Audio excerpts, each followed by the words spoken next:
Infelizmente, na América Latina, nós temos não raramente uma tradição de populismo. Seja populismo de um lado ideológico, seja populismo de outro lado ideológico. Isso faz que nós precisemos, muitas vezes, reforçar a segurança e a proteção das nossas instituições.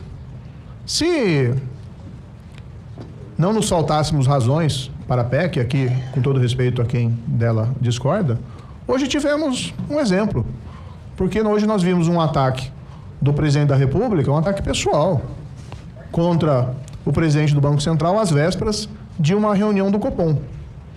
Se não fosse a garantia da independência do Banco Central, muito bem aprovada por essa casa, pelo Senado, pela Câmara, de autoria de Vossa Excelência, certamente o presidente do Banco Central já teria sido demitido há muito tempo. O que colocaria o Brasil num cenário de absoluta instabilidade da política monetária.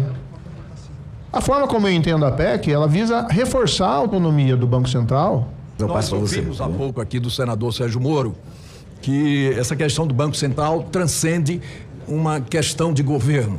E isso, senhor presidente, é verdade. Mas o que ficou claro na intervenção do André Lara Rezende, coerente, objetiva, consequente, foi que essa discussão não transcende a questão fiscal, pelo contrário, a agrava. Nós estamos vivendo no Brasil uma circunstância dramática. Nós tivemos implantado no Brasil o presidencialismo orçamentário. Depois do governo anterior, o Congresso Nacional se apoderou do orçamento. Hoje a participação congressual no orçamento é de 53 bilhões de reais, sem qualidade absolutamente nenhuma. Eu também, como Alessandro, eu tenho muita dúvida a respeito da PEC, da sua eficiência, da oportunidade de discussão. Muita, muita. E acho até que o presidente do Banco Central, que provavelmente tem inspirado essa mudança, ele poderá contribuir com esse debate, para que nós sentemos todos, façamos uma verificação qualitativa da nossa dívida pública. Não se fez no Brasil isso nunca. É a grande reforma que nós estamos precisando fazer, nunca. E aí se discuta a autonomia financeira do Banco Central, mas num contexto de equilíbrio fiscal também. O presidente Lula, senador Moro, fez uma crítica ao presidente do Banco Central. Isso não interfere na autonomia. Interfere na autonomia, sim, e no próprio mercado de câmbio, declarações que o presidente do Banco Central sistematicamente tem feito com relação ao equilíbrio fiscal do Brasil. Ele tem cobrado isso todos os dias. Essa é uma oportunidade, a discussão dessa PEC do Vanderlan é uma oportunidade para que nós possamos verificar como um todo o déficit público, ver essa questão da renúncia fiscal, que já passa de 700 bilhões de reais ao ano, uma grande parte com a participação do Congresso Nacional, é isso que nós podemos ter. Eu defendi a independência e a autonomia do Banco Central, mas essa é uma independência para todos, para a política, para o mercado, para as autoridades. Eu não sei se a independência do Banco Central, com todo respeito, ela se compatibiliza com os posicionamentos do atual presidente do banco. Quando ele vai vestido de pijaminha votar no dia da eleição, a indicar em que candidato ele estava votando. Quando ele vai participar de uma reunião no governo de São Paulo e se colocar como provável futuro ministro de um futuro candidato a presidente da República. Essas coisas precisam verdadeiramente ser discutidas. E acho que o presidente da República, ao dizer que vai fazer uma verificação do gasto público e que se compromete a cortar, ele está fazendo exatamente o que devia ter feito desde o momento que assumiu, que tomou posse na presidência da República do Brasil.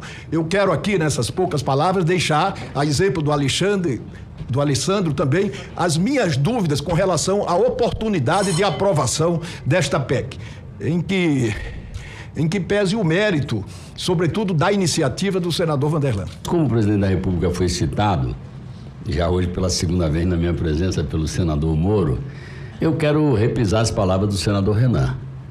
Repare, eu acompanho o presidente Lula desde seu primeiro governo, fui seu primeiro ministro do Trabalho.